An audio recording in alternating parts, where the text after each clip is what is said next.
Olá, pessoal. Bem-vindos ao nosso segundo encontro. Nesse segundo encontro, a gente vai começar a trabalhar justamente aí a partir daquilo que a gente encerrou o primeiro encontro, que é como a gente percebe o mundo, né? Quais são as nossas percepções e como é que a gente lida com as sensações e percepções do mundo e como é que a gente faz o julgamento. Por quê? Porque isso vai implicar em como a gente atua neste mundo. E a programação neurolinguística entende que a partir da linguagem, a partir dos signos e dos significados que a gente verifica no mundo, é que a gente se subjetiva, é que a gente consegue lidar com as questões com as quais a gente lida no cotidiano. E é com base nisso que a gente vai trabalhar algumas questões durante a nossa aula de hoje, uh, mostrando para vocês um pouco de por que, que a gente age de determinadas formas, né? E aí a gente vai entender até por que, que a gente enxerga o aluno de uma maneira incorreta, por que, que a gente lida com a realidade de uma maneira, às vezes, não adequada, por que, que a gente não consegue desenvolver muito mais as nossas habilidades sociais, tá? E é com base nisso que a gente vai trabalhar esse segundo encontro, essa segunda aula que a gente tem com vocês na Leonardo da Vinci. Então, vamos começar, tá? E, para isso, vamos voltar naquele quadro que encerrou a nossa primeira aula, nosso primeiro encontro. Ok, então vamos lá. Uma questão primordial com a qual nós lidamos é de entender que nós temos 5 sentidos com os quais nós sentimos, percebemos a nossa realidade. O tato, que é o sentido do toque, né? Quando a gente toca em alguma coisa, a gente tem determinadas sensações e ela desencadeia um conjunto de fatores com os quais nós respondemos à realidade. Entrando um pouquinho neste sentido, é importante lidar, por exemplo, com o tato de forma com que a gente pode perceber na realidade quando a gente toca, né? Se tocarmos algo quente, qual é a nossa primeira reação? A nossa primeira reação ao tocar algo quente é de instintivamente retirar dali para proteger o nosso corpo, para que a gente não tenha nenhum dano físico àquela parte do corpo, né? E muitas vezes isso é uma proteção instintiva importante com a qual nós lidamos. O segundo sentido é o sentido da visão. A visão nos permite enxergar a realidade, enxergar com o que nós estamos lidando, né? E muitas vezes a gente enxerga o perigo, e ao enxergar o perigo, aí instintivamente, de novo, a gente reage, e aí eu quero detalhar um pouco mais, já que eu falei do instinto, considerando o tato, considerando a visão, aqui a gente tem a questão protetiva no sentido principalmente do medo. Quente e frio a gente rechaça porque a gente sabe que pode instintivamente nos causar mal. A gente enxerga uma realidade e instintivamente, se ela tiver algo que nos ameaça, a gente vai, pela emoção do medo, ter a nossa resposta de correr, lutar, né, de correr ou fugir, né, quer dizer, de fugir ou enfrentar aquela situação. E muitas vezes aqui esses dois sentidos trazem para a gente algumas questões que são importantes, né? E que a gente enxerga a realidade a partir de um conjunto de dados que a gente assimilou anteriormente e que guardou na memória, né? E também na nossa memória de seres humanos, né? Algo que a gente considera aí como arquetípico, né? Algo que já vem da nossa natureza mesmo para nos proteger, a gente tem as respostas emotivas, né? As respostas das emoções que nos fazem reagir, né? E aí essa reação pode ser uma reação de enfrentamento ou uma reação de fuga. Mas existe uma outra possibilidade, que é a possibilidade de esse medo nos paralisar. Tá? E aí, ao ser paralisado, nos paralisar, a gente não responde àquela realidade, a gente é assumido por ela, a gente é condicionado a não fazer o que deveria ser feito. Tá? Por que isso acontece? Porque muitas vezes Algo que é instintivo para nossa reação, para nossa proteção, muitas vezes é elevado à enésima potência, como se pode dizer, por um conjunto de fatores que nos fizeram entender que a gente não teria como lidar com aquela realidade. Então, a gente não lida com aquela realidade. A gente não enfrenta aquela realidade, a gente não foge daquela realidade. Então, o que, que acontece? Acontece que a gente fica na paralisia, tá? E essa paralisia é uma paralisia que vem da emoção, principalmente a emoção do medo, né? A emoção da ansiedade, a emoção do medo, que fazem com que a gente não lide com a realidade. Por que, que a gente tem essa reação dessa forma? Na maior parte das vezes, porque nós fomos condicionados por palavras, por significados que deram para a gente do ponto de vista social. Né? Uma resposta arquetípica que poderia funcionar de alguma maneira diferente não é alijada, não é elicitada no cotidiano por conta de um conjunto de fatores que nos modelaram a subjetividade e que podem vir aí de professores, de amigos, de parentes, de pessoas que são representativas para a gente e que terminam nos fazendo enxergar que nós não temos potencial para as coisas. Né? E aí é o que eu quero falar para nós, como docentes. Uma questão que a gente tem que se policiar muito, que a gente tem que estar bastante atento, é justamente no não fazer com que as pessoas enxerguem que elas não tenham potencial. Às vezes a gente enxerga que não tem potencial, mas eu costumo dizer o seguinte: todos têm potencial, porque se um tem potencial para fazer alguma coisa, todos têm. E o que é preciso fazer para que todos possam elicitar, possam fazer com que esses comportamentos aconteçam? É justamente modificar os significados, alterar aquilo que precisa ser alterado na mente das pessoas, do ponto de vista emocional que foi vinculado, do afetivo vinculado àquilo que ela precisa lidar naquele momento. Tá?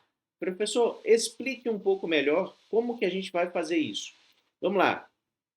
Às vezes a gente é tangenciado, é condicionado por algumas situações, por exemplo, como ao lidar com uma realidade que é muito grande, que um problema que a gente considera muito grande, a gente é condicionado a enxergar esse problema e enxergá-lo como um empecilho, como uma parede, e não como algo a ser transposto, algo que precisa ser observado para poder saber onde você vai poder mexer para poder fazer com que essa realidade seja alterada. Né? Por exemplo, suponhamos que uma pessoa com um profundo um endividamento muito grande, por exemplo, pode enxergar esse endividamento como algo que não é factível de ela sair desse endividamento. E eu costumo dizer, por exemplo, o seguinte: não há mal que dure para sempre, nem bem que também permaneça.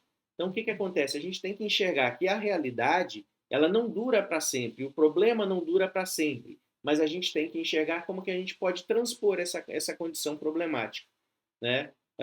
E finanças, por exemplo, o que, que é preciso? Trabalhar um pouco mais, ou fugir um pouco daquela realidade para enxergar o que está acontecendo, procurar alguma ajuda para que eu possa transpor esse problema. Muitas vezes as pessoas, pelo medo, paralisam e ficam ali. Olha, já que a situação chegou nesse ponto, eu não tenho mais o que fazer, e aí não vai procurar elicitar comportamentos que possam ajudar de verdade. Né?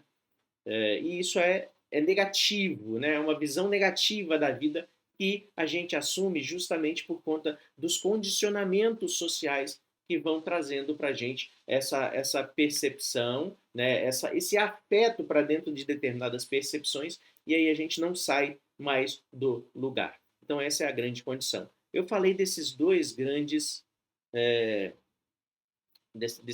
dois grandes sentidos, né? Com os quais a gente lida, e a gente percebe que o paladar também tem a questão, né?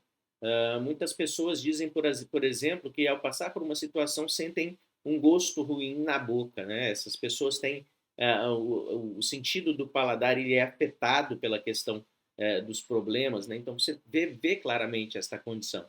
E ao sentir, por exemplo, pela gustação, pela nossa degustação, algo que é muito ácido, por exemplo, nós também tendemos a não gostar de determinadas coisas. Algo que é, por exemplo, jiló, que é mais amargo, as pessoas falam, eu não como jiló porque ele é muito amargo. É porque o amargo traz uma sensação para essa pessoa que vincula uma percepção extremamente negativa e ela, de certa forma, faz uma. Não faz a ingestão disso, ela faz, na realidade, o contrário, que seria justamente evitar a ingestão disso.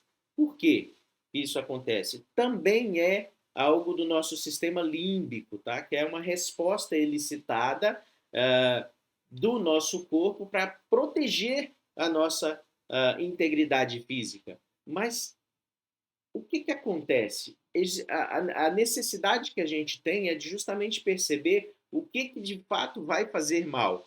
Manga com leite, por exemplo, que sempre se diz que faz mal para o corpo humano a manga com leite, as pessoas assumem isso como verdade, sem haver aí os testes e tal, para poder ter isso como algo verdadeiro ou falso, né? Então, entra como senso comum e nunca mais se mexe.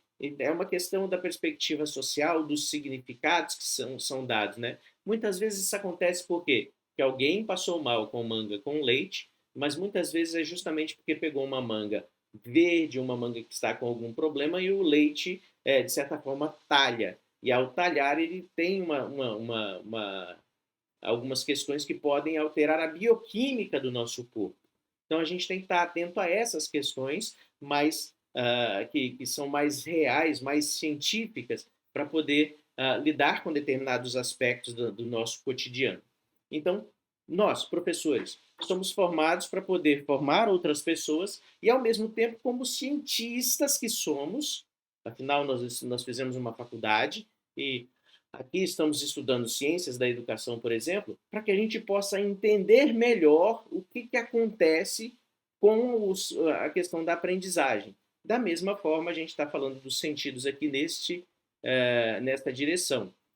A audição, que também permite que a gente se proteja, e é por ela que a gente muitas vezes enxerga os significados, os signos, principalmente quando são palavras, né, que são emitidas a partir dos sons, e o olfato, né? Isso é a forma como a gente lida com o mundo, que a gente sente o mundo. Algo que a gente precisa separar, sensação e percepção, do ponto de vista de onde elas ocorrem e quando elas ocorrem. A sensação ela é anterior, né? E a percepção ela tem a ver com o rememorar, com a questão do elicitar as respostas de verdade, né? Então, muitas vezes entre o caminho, no caminho entre a sensação e a percepção que estão os nossos grandes erros. Aliás, para início de conversa, nós não conseguimos perceber o mundo em sua totalidade, né? Nós lidamos com ele com os nossos compartimentos, com as nossas caixinhas, com as nossas heurísticas. Chegou o momento agora de falar um pouco sobre essa perspectiva da heurística, né? E uma questão importante: as sensações. Nós estamos expostos a diversos estímulos durante o tempo todo com os quais a gente lida com a natureza, né? Então, uma questão importante é pensar que nós recebemos bilhões de estímulos durante cada segundo que a gente lida com a realidade. Seja elas vindas pelo tato, pela nossa audição, pelo nosso olhar, né, a nossa visão, o olfato e a gustação. Esses 5 grandes sentidos vão estar lidando com bilhões de informações que a gente consegue tratar, pessoal, nem sequer em torno de 5% disso tudo em termos de percepção. Por quê? Porque a percepção vai nos remeter às heurísticas.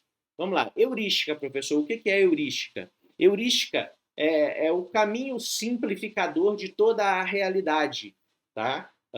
Se nós quisermos lidar com uma realidade do ponto de vista de como ela é efetivamente, nós teríamos que enxergar tudo. O que aconteceu, o que nós sentimos, o que nós vimos, o que nós estávamos percebendo em termos gerais. E aí, essa é a nossa percepção, mas a realidade existe por si, como diziam os fenomenologistas. Quer dizer, se a realidade existe por si, isso significa que eu só consigo lidar com parte desta realidade. Então, com esta percepção, com esta condição, a gente consegue entender que uma questão fundamental é em dada realidade, em dado momento, em dado acontecimento, existem várias verdades além da verdade pura. A verdade que é sua, a verdade que está no outro, a verdade que está no fato, em conjunto, vocês dois, por exemplo, e a verdade de fato, que é a verdade daquilo que aconteceu de verdade. Se colocarmos uma câmera filmando uma realidade, o que acontece? Se estivermos nós e uma outra pessoa e a gente tiver percebido de um jeito, a outra pessoa tiver percebido de outro, e os dois enxergando aquela realidade a partir de uma câmera que é externa, nós veremos que muito daquilo que a gente sentiu, que a gente percebeu, não tinha o sentido que a gente tinha dado. Não tinha o significado que a gente tinha dado. E nós demos esse significado por quê? Porque nós temos as nossas caixinhas mentais, onde a gente acumula, onde a gente armazena cada sentimento, onde a gente armazena cada percepção, onde a gente armazena cada conhecimento e vincula os afetos a esses tipos de questões. Para exemplificar uma questão importante nesse sentido, eu vou citar duas coisas. A primeira delas, quando a gente fala como é que é a carne de um javali, a gente vai perceber que as pessoas vão tender, a maior parte das pessoas vão tender a dizer é igual a carne de porco. Por que ela é igual a carne de porco? Só que um pouquinho mais forte, dirão alguns ainda. Ela é igual a carne de porco porque o próprio animal tem a semelhança de um porco. Então, a gente tem a tendência de simplificar, e a heurística vem neste sentido. Ela não é negativa, mas ela ajuda para que o nosso cognitivo lide com a realidade de uma maneira mais ágil, responda de uma maneira mais ágil, né? Senão a gente tenderia a demorar demais para tomar decisões. Então, isso é que é a grande questão que a gente tem que entender neste sentido. Tá? E a outra questão é, se eu digo que eu como uma maçã, eu posso dizer que todos nós comemos a mesma maçã, a mesma fruta maçã? Do ponto de vista natural, do ponto de vista do fato, sim. Do ponto de vista dos sentidos, do ponto de vista dos significados que a gente dá, muitas vezes não. Por quê, Marcelo, que você diz isso? Muitas vezes, uma pessoa que quase não come maçãs, porque ela quase não tem acesso a essa maçã, ela vai ter, toda vez que ela saborear uma maçã, ela vai ter um significado próprio para aquela fruta. E é totalmente diferente de falar da mesma fruta maçã para quem produz essa maçã e que tem acesso a ela todos os dias da vida desta pessoa.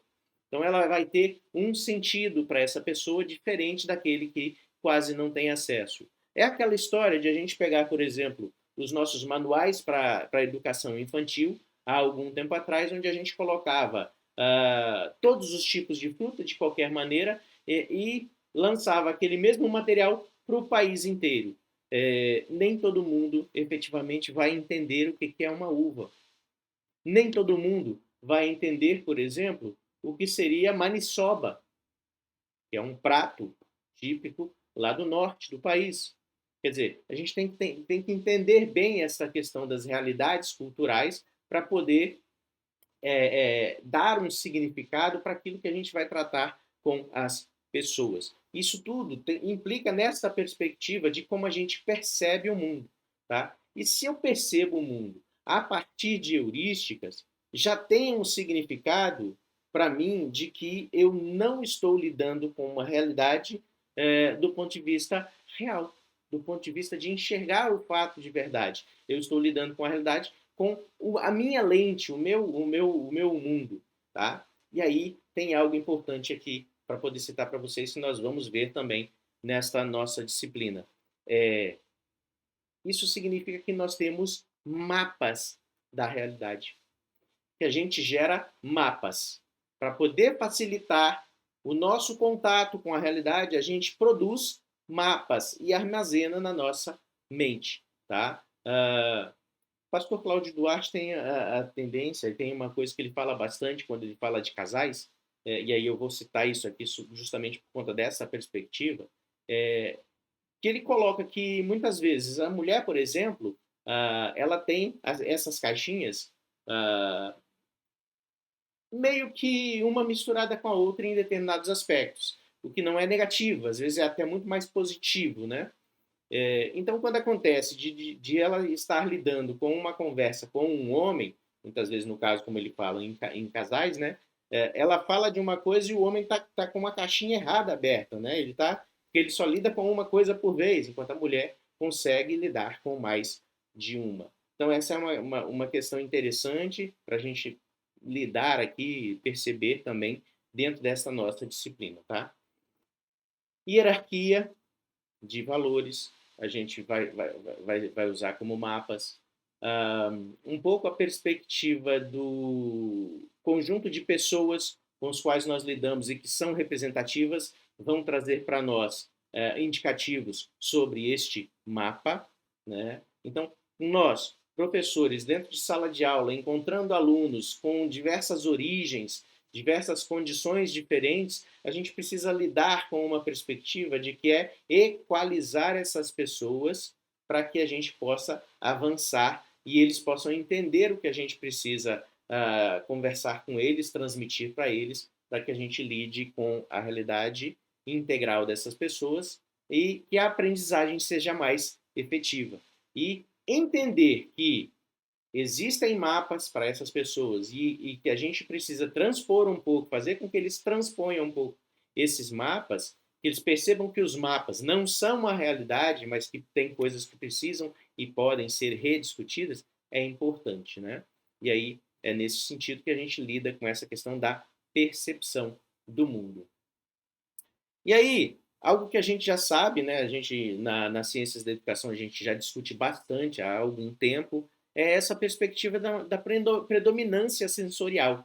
A gente sabe que tem pessoas, por exemplo, que são muito mais visuais, que elas conseguem captar mais da realidade com algo mais visual, né?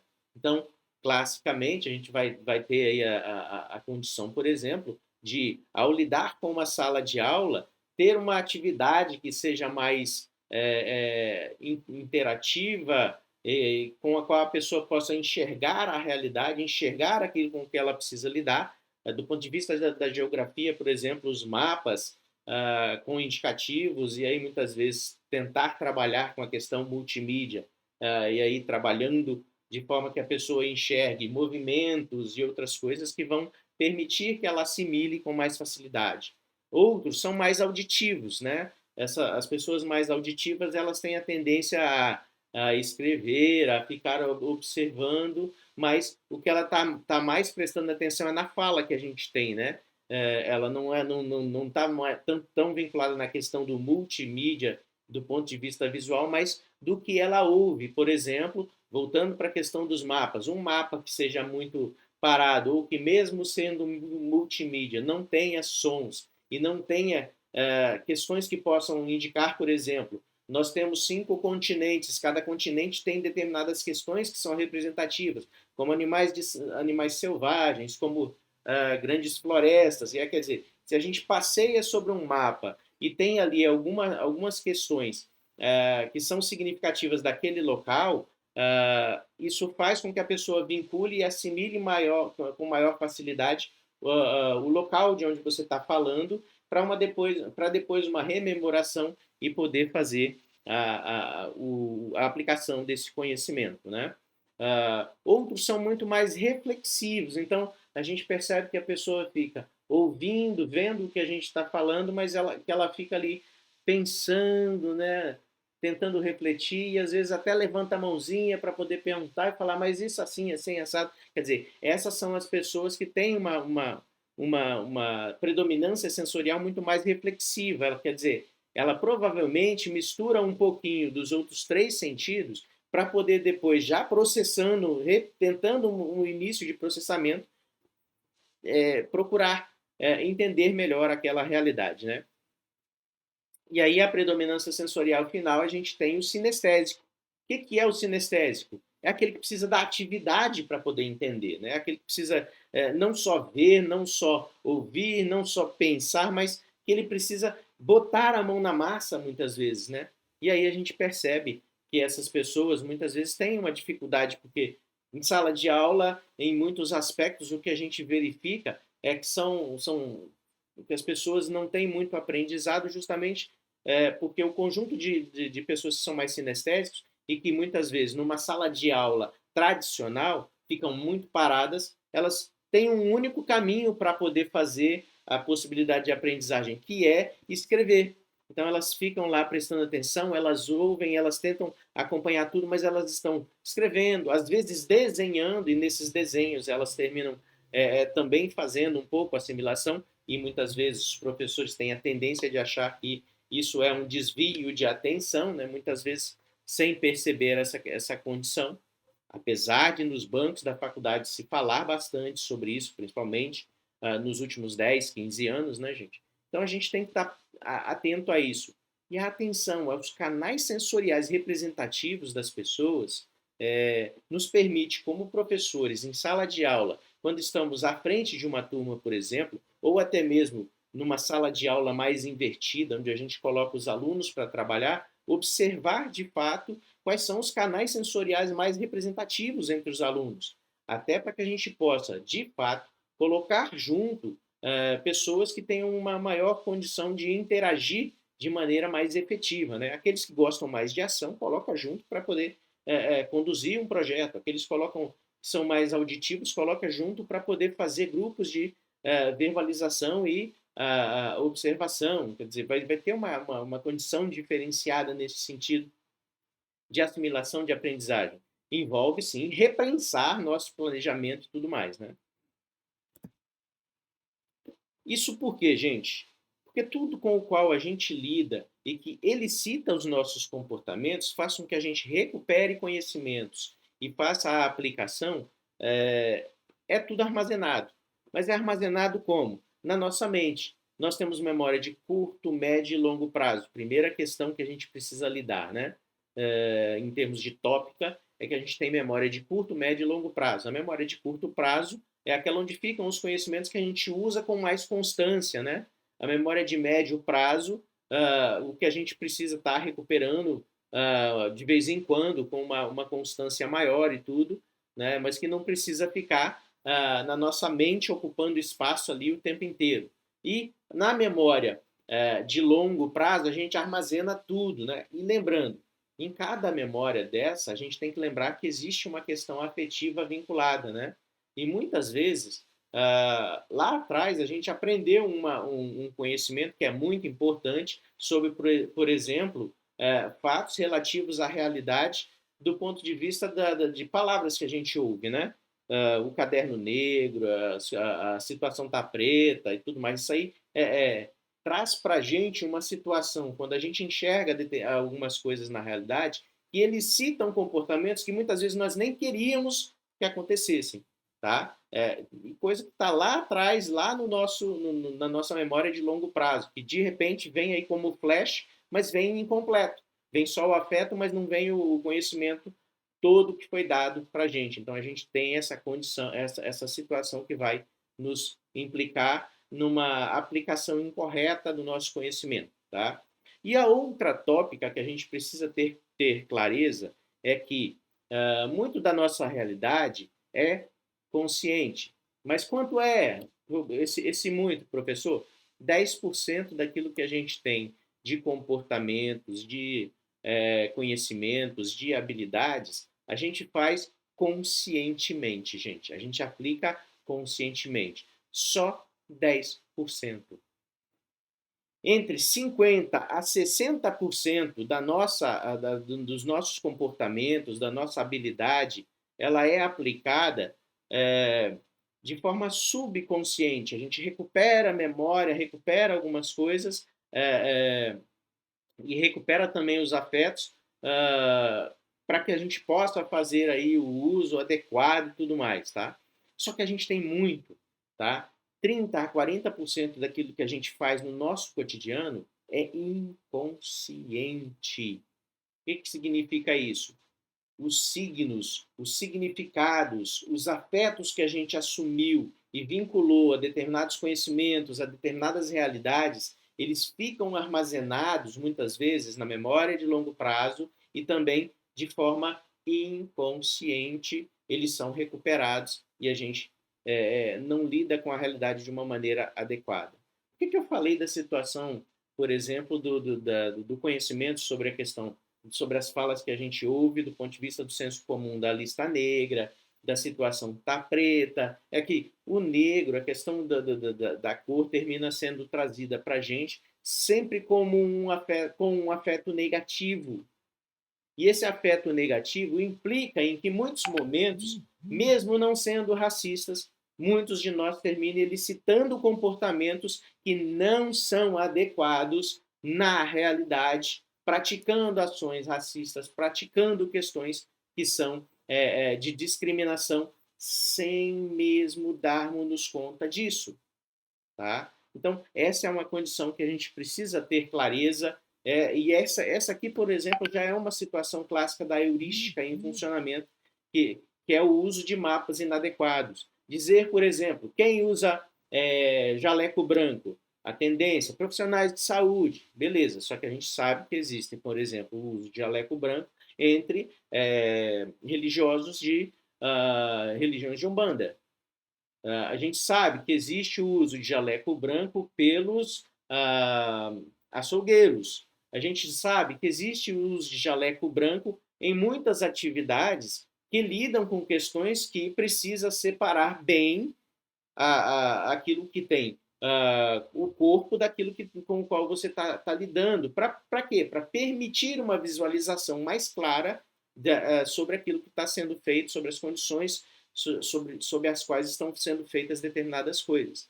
Quer dizer, inconscientemente, a gente elicita respostas que muitas vezes não são adequadas. Então, a nossa mente, ela tende, muitas vezes, a nos trair. Tá? Então, a gente tem que estar sempre atento a essas perspectivas. Tá?